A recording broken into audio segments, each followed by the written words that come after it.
Hi guys, ನಾನು ನಿಮ್ಮ ಕನ್ನಡತಿ. Welcome to my YouTube channel.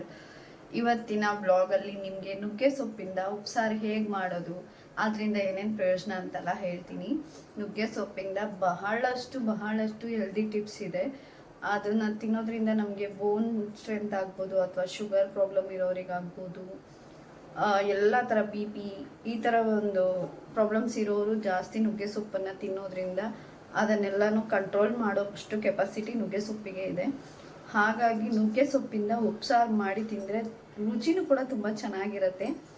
ಹಳ್ಳಿ ಕಡೆ ಎಲ್ಲ ಇದನ್ನು ತುಂಬ ಇಷ್ಟಪಟ್ಟು ತಿಂತಾರೆ, ಮುದ್ದೆ ಉಪ್ಸಾರು ಮಾಡಿಕೊಂಡು. ಇವನ್ ನನಗೂ ಕೂಡ ಇದು ಫೇವ್ರೇಟ್ ಅಂತಲೇ ಹೇಳ್ಬೋದು.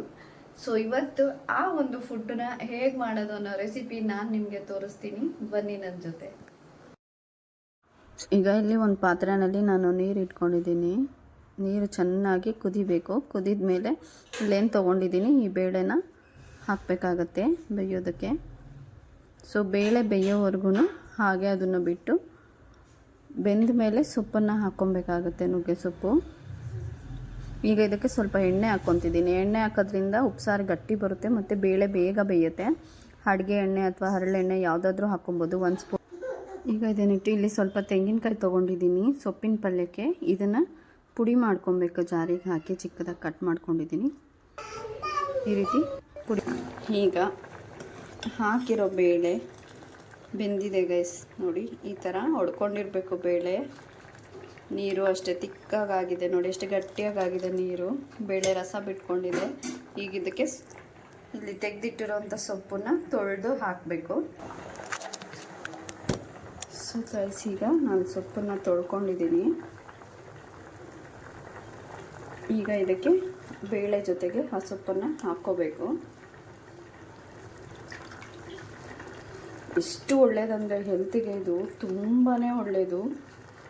ಇವನ್ ತಲೆನೋವು, ಹೈ BP ಇರೋವಂಥವ್ರು, ಶುಗರ್ ಜಾಸ್ತಿ ಇರೋವಂಥವ್ರು ಇದನ್ನು ಆವಾಗ ಮಾಡ್ಕೊಂಡು ತಿಂತಾ ಬರ್ತಾಯಿದ್ರೆ ವೀಕ್ಲಿ 1-2 ಆ ಥರ ಅವ್ರಿಗೆ ಅದೆಲ್ಲ ಕಂಟ್ರೋಲಿಗೆ ಬರುತ್ತೆ.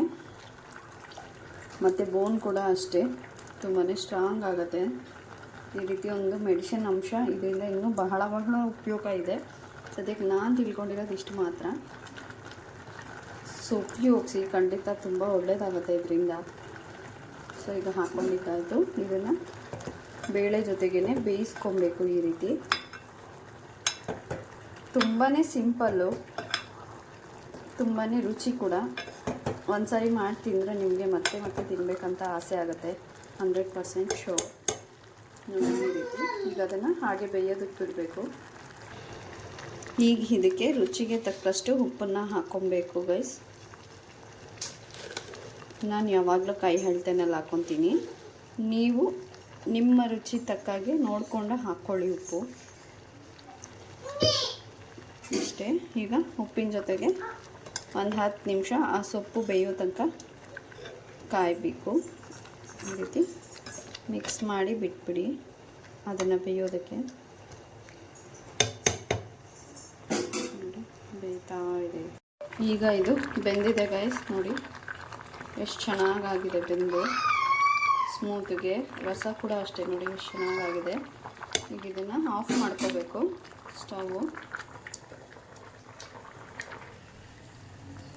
ಅದಾದ ನಂತರ ಇದನ್ನು ಸೊಪ್ಪು ಸಪ್ರೇಟು, ನೀರು ಸಪ್ರೇಟ್ ಮಾಡ್ಕೋಬೇಕು. ನೋಡಿ ಈ ರೀತಿ.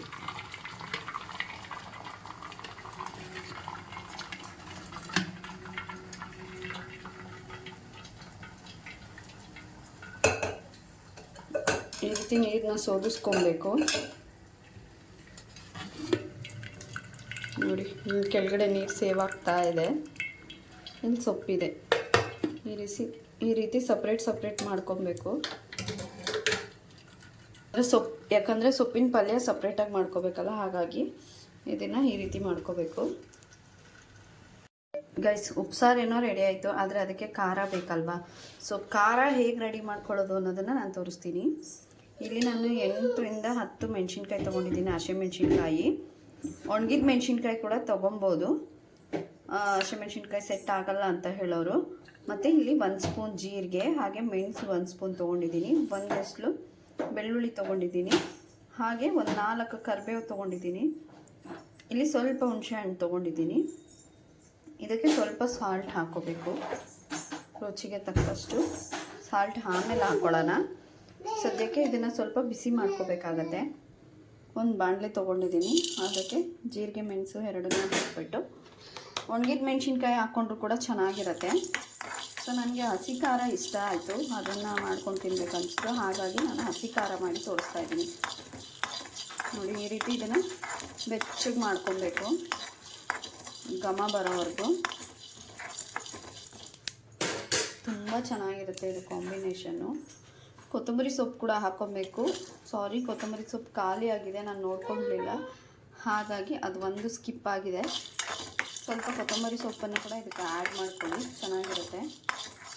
ಇದಿಷ್ಟನ್ನು ಬೆಚ್ಚಗೆ ಮಾಡಿಕೊಂಡು ನಾವು ರುಬ್ಕೊಬೇಕಾಗತ್ತೆ. ಎಷ್ಟು ಚೆನ್ನಾಗಿರುತ್ತೆ ಗೊತ್ತಾ?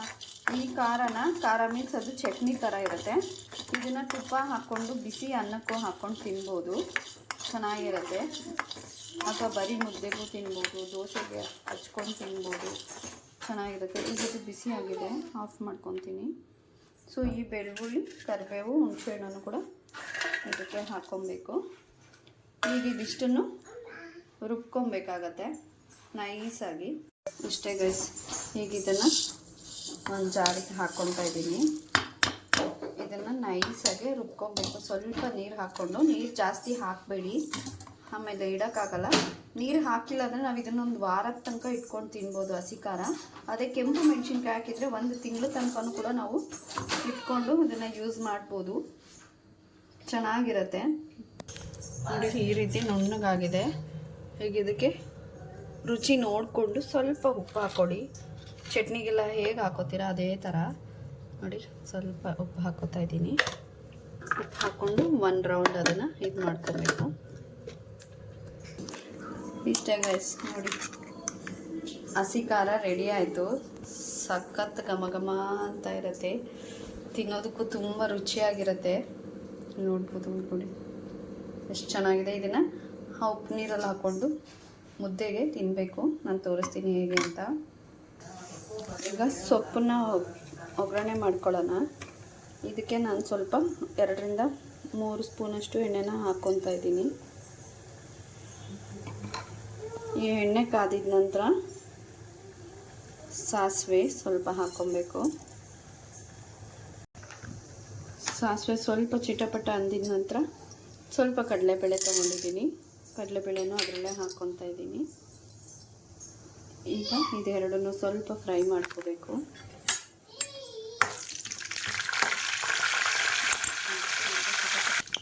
ಈಗ ಇದಕ್ಕೆ ಒಂದು 4 ರಿಂದ 5 ಒಣಗಿದ ಮೆಣಸಿನ್ಕಾಯಿ ತೊಗೊಂಡಿದ್ದೀನಿ ಒಗ್ಗರಣೆಗೆ.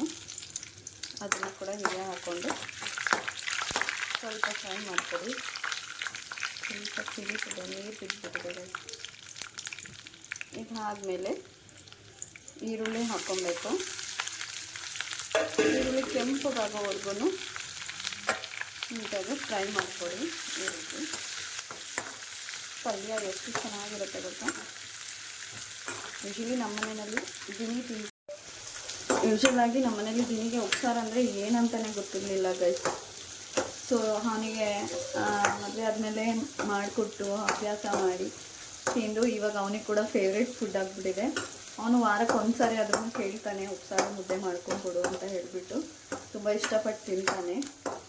ನಮ್ಮನೇಲಿ ಎಲ್ಲರಿಗೂ ಫೇವ್ರೇಟ್ ಅಂತಲೇ ಹೇಳ್ಬೋದು. ಇವನು ಹುಷಾರಿಲ್ಲ ಅಂದರೂ ಕೂಡ ಬಾಯಿ ಕೆಟ್ಟಿದೆ, ಏನಾದರೂ ರುಚಿಯಾಗಿ ತಿನ್ನಬೇಕು ಅಂತ ಅನಿಸಿದ್ರೆ ಫಸ್ಟ್ ಕೇಳೋದೆ ಉಪ್ಸಾರು ಮುದ್ದೆ ಕೇಳ್ತಾರೆ ಊಟದ ವಿಷಯದಲ್ಲಿ ಎಲ್ಲರೂ. ಇವನ್ ನಾನು ಕೂಡ ಅಷ್ಟು ಚೆನ್ನಾಗಿರುತ್ತೆ. ಒಂದು ಸಾರಿ ಟ್ರೈ ಮಾಡಿ. ಇದು ಗೌಡ್ರ ಮನೆ ಕಡೆ, ಮಂಡ್ಯ ಕಡೆ, ಮೈಸೂರು ಕಡೆ ಎಲ್ಲ ತುಂಬ ಫೇಮಸ್ಸು ಉಪ್ಸಾರು ಅಂದ್ರೇ. ನಾನ್ ವೆಜ್ ಹೇಗೆ ಇಷ್ಟಪಡ್ತೀರ ಅದೇ ಥರ ನಮ್ಮ ಕಡೆ ಉಪ್ಸಾರು ಮುದ್ದೆ ಅಂದರೆ ತುಂಬ ಇಷ್ಟಪಡ್ತಾರೆ ಎಲ್ಲರೂ. ಸೊ ನೀವು ಒಂದು ಸಾರಿ ಟ್ರೈ ಮಾಡಿ ಮರಿತಾರೆ. ಪ್ಲಸ್ ನೋಡಿ, ಈಗ ಕೆಂಪಗಾಗಿದೆ ಈರುಳ್ಳಿ ಎಲ್ಲ ಸ್ವಲ್ಪ ಘಮ ಬರ್ತಿದೆ. ಈಗ ಇದಕ್ಕೆ ಸೊಪ್ಪನ್ನು ಹಾಕ್ಕೋಬೇಕು. ನಾವು ಆಲ್ರೆಡಿ ಈ ರೀತಿ ನೀರು ಸೋಸಿ ಇಟ್ಕೊಂಡಿದ್ದೀವಲ್ಲ, ಆ ಸೊಪ್ಪನ್ನು ಇದರಲ್ಲಿ ಹಾಕ್ಕೊಬೇಕು. ಈ ರೀತಿ ಹಾಕ್ಕೊಂಡಿರೋದನ್ನು ಒಂದು ಈರುಳ್ಳಿ ಜೊತೆ ಮಿಕ್ಸ್ ಮಾಡ್ಕೋಬೇಕಾಗತ್ತೆ. ನೋಡಿ ಗೈಸ್, ಈ ಥರ ಫುಲ್ಲು ಮಿಕ್ಸ್ ಮಾಡ್ಕೋಬೇಕು. ಮಿಕ್ಸ್ ಮಾಡೋದನ್ನ ತೋರಿಸ್ಲಿಲ್ಲ, ಯಾಕಂದರೆ ನಾನು ಕ್ಯಾಮ್ರಾ ಇಟ್ಕೊಂಡು ತಿರ್ಗ್ಸೋದಕ್ಕೆ ಆಗೋದಿಲ್ಲ ಬಾಣಲಿನ. ನಾನು ಸ್ಟ್ಯಾಂಡ್ ಕೂಡ ಮುರಿದೋಗ್ಬಿಟ್ಟಿದೆ, ಪಾತ್ರೆ ಮುರಿದಾಕ್ಬಿಟ್ಟಿದ್ದೇನೆ. ಹಾಗಾಗಿ ಇದು ತೆಗೆದಿಟ್ಟಿರೋ ಕಾಯಿ ತುರಿನ ಹಾಕ್ಕೊತಾ ಇದ್ದೀನಿ. ಈಗ ಇದನ್ನು ಕೂಡ ಹಾಗೆ ಮಿಕ್ಸ್ ಮಾಡ್ಕೋಬೇಕು ಫುಲ್ಲು ಸೊಪ್ಪು. ಇಷ್ಟೇ ಗೈಸ್, ನೋಡಿ ಈಗ ನುಗ್ಗೆಕಾಯಿ ಸೊಪ್ಪಿನ ಪಲ್ಯ ರೆಡಿ ಆಯಿತು. ಉಪ್ಸಾರು ಮುದ್ದೆ ಹಾಕ್ಕೊಂಡು ತಿನ್ನೋದಷ್ಟೇ ಬಾಕಿ. ಸೂಪರಾಗಿದೆ ಗೈಸ್. ಈಗ ಮುದ್ದೆನೂ ರೆಡಿ ಆಯಿತು. ಸೊಪ್ಪಿನ ಪಲ್ಯ ಹಾಕ್ಕೊಂಡೆ ರುಬ್ಬಿಟ್ಕೊಂಡಿರೋ ಚಟ್ನಿ ಹಾಕ್ಕೊತಾ ಇದ್ದೀನಿ. ಈಗ ಇದಕ್ಕೆ ನಾವು ಸೊಪ್ಪಿಂದ ಬೇಯಿಸಿ ಹೇಗೆ ತೊಗೊಂಡಿದ್ವಲ್ಲ ಅದನ್ನು ಈ ರೀತಿ ಹಾಕ್ಕೊಬೇಕು. ಆ ಚಟ್ನಿನ ಮಿಕ್ಸ್ ಮಾಡಿ ತಿಂತಾ ಇದ್ದರೆ ಎಷ್ಟು ಚೆನ್ನಾಗಿರುತ್ತೆ ಗೊತ್ತಾ. ನೀವು ಮನೆಯಲ್ಲಿ ಟ್ರೈ ಮಾಡಿ ಹೇಗಿದೆ ಅನ್ನೋದನ್ನು ಕಮೆಂಟ್ ಬಾಕ್ಸಲ್ಲಿ ತಿಳಿಸಿ. ಇಷ್ಟ ಆಗಿದ್ದರೆ ತುಂಬಾ ರುಚಿಯಾಗಿರುತ್ತೆ, ಸಖತ್ತಾಗಿರುತ್ತೆ. ಹಾಗೆ ಯಾರೆಲ್ಲ ನನ್ನ ಚಾನಲ್ನ ಇದುವರೆಗೂ ನೋಡ್ತಾ ಇದ್ದೀರಾ, ಹಾಗೆ ಸಪೋರ್ಟ್ ಮಾಡ್ತಾ ಇದ್ದೀರಾ, ಅವರೆಲ್ಲರಿಗೂ ಥ್ಯಾಂಕ್ಸ್ ಹೇಳ್ತೀನಿ. ಇನ್ನೂ ಯಾರು ಸಬ್ಸ್ಕ್ರೈಬ್ ಮಾಡ್ಕೊಂಡಿಲ್ಲ ದಯವಿಟ್ಟು ಸಬ್ಸ್ಕ್ರೈಬ್ ಮಾಡ್ಕೊಳ್ಳಿ, ಇನ್ನೂ ಸಪೋರ್ಟ್ ಮಾಡಿ ಅಂತ ಕೇಳ್ಕೊತಾ ಈ ವಿಡಿಯೋನ ಇಲ್ಲಿಗೆ ಎಂಡ್ ಮಾಡ್ತೀನಿ. ಮತ್ತೆ ಸಿಗ್ತೀನಿ ನೆಕ್ಸ್ಟ್ ವಿಡಿಯೋದಲ್ಲಿ. ಲವ್ ಯು ಆಲ್, ಬಾಯ್. ಹಾಗೆ ಸಬ್ಸ್ಕ್ರೈಬ್ ಮಾಡೋದನ್ನು ಕೂಡ ಮರಿಬೇಡಿ. ಬೆಲ್ಲೈಕನ್ ಒತ್ತಿ. ನಾನು ಮಾಡೋ ಪ್ರತಿಯೊಂದು ವಿಡಿಯೋನು ಕೂಡ ನಿಮಗೆ ಕಾಣಿಸುತ್ತೆ ಅಂತ ಹೇಳ್ತಾ ಇಲ್ಲಿಗೆ